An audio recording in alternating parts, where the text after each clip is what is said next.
Fort Lauderdale makes a lot of news, but I never thought it was going to be our building.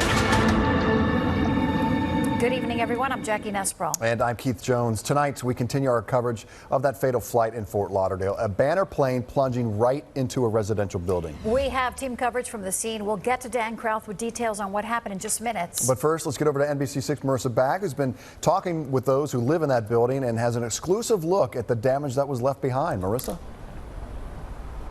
That's right, Keith and Jackie. I'm actually standing on the 15th floor of the Berkeley South on the east side of the building, and from right here it's about a floor and a half away from where the plane impacted. If we take a look, you can see a couple of holes in the side of the building here from where I'm standing, and we have another shot just out on the balcony where you can see the vantage point from here of what the plane looks like. Obviously a mangled mess. We've seen some guys down there with hard hats looking at the plane. We know the NTSB is headed here for their investigation, but just an incredible sight for a lot of people who live here, what they saw today. This is what it looks like where a plane smashed into a kitchen on the 17th floor. A hole the size of a refrigerator. Outside, pieces of a plane crumpled on the pool deck. All this after a deadly nosedive into my 18-story building, the Berkeley South. It's a jolt. The building shook.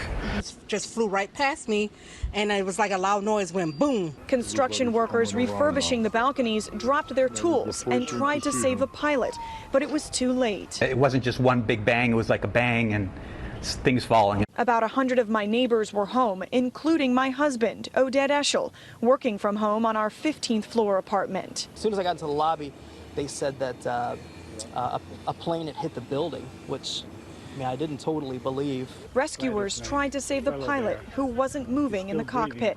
My neighbor, Roger Miller, now has a gaping hole where his dishwasher used to be. He was headed toward the kitchen when the plane hit. So just a few seconds earlier, and you might have been... 5 seconds, I would have been under the dishwasher that is mangled to pieces.